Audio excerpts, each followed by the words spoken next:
First Samuel chapter 31. Now the Philistines fought against Israel, and the men of Israel fled from before the Philistines and fell slain on Mount Gilboa. Then the Philistines followed hard after Saul and his sons, and the Philistines killed Jonathan, Abinadab, and Malchishua, Saul's sons. The battle became fierce against Saul. The archers hit him, and he was severely wounded by the archers. Then Saul said to his armor bearer, "Draw your sword and thrust me through with it, lest these uncircumcised men come and thrust me through and abuse me." But his armor bearer would not, for he was greatly afraid. Therefore Saul took a sword and fell on it.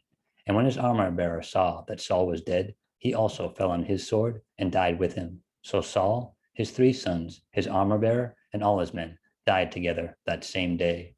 And when the men of Israel, who were on the other side of the valley, and those who were on the other side of the Jordan, saw that the men of Israel had fled, and that Saul and his sons were dead, they forsook the cities and fled, and the Philistines came and dwelt in them. So it happened the next day, when the Philistines came to strip the slain, that they found Saul and his 3 sons fallen on Mount Gilboa, and they cut off his head and stripped off his armor and sent word throughout the land of the Philistines to proclaim it in the temple of their idols and among the people.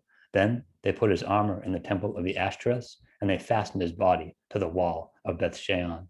Now, when the inhabitants of Jabesh Gilead heard what the Philistines had done to Saul, all the valiant men arose and traveled all night and took the body of Saul and the bodies of his sons from the wall of Bethshean, and they came to Jabesh and burned them there. Then they took their bones and buried them under a tamarisk tree at Jabesh and fasted 7 days.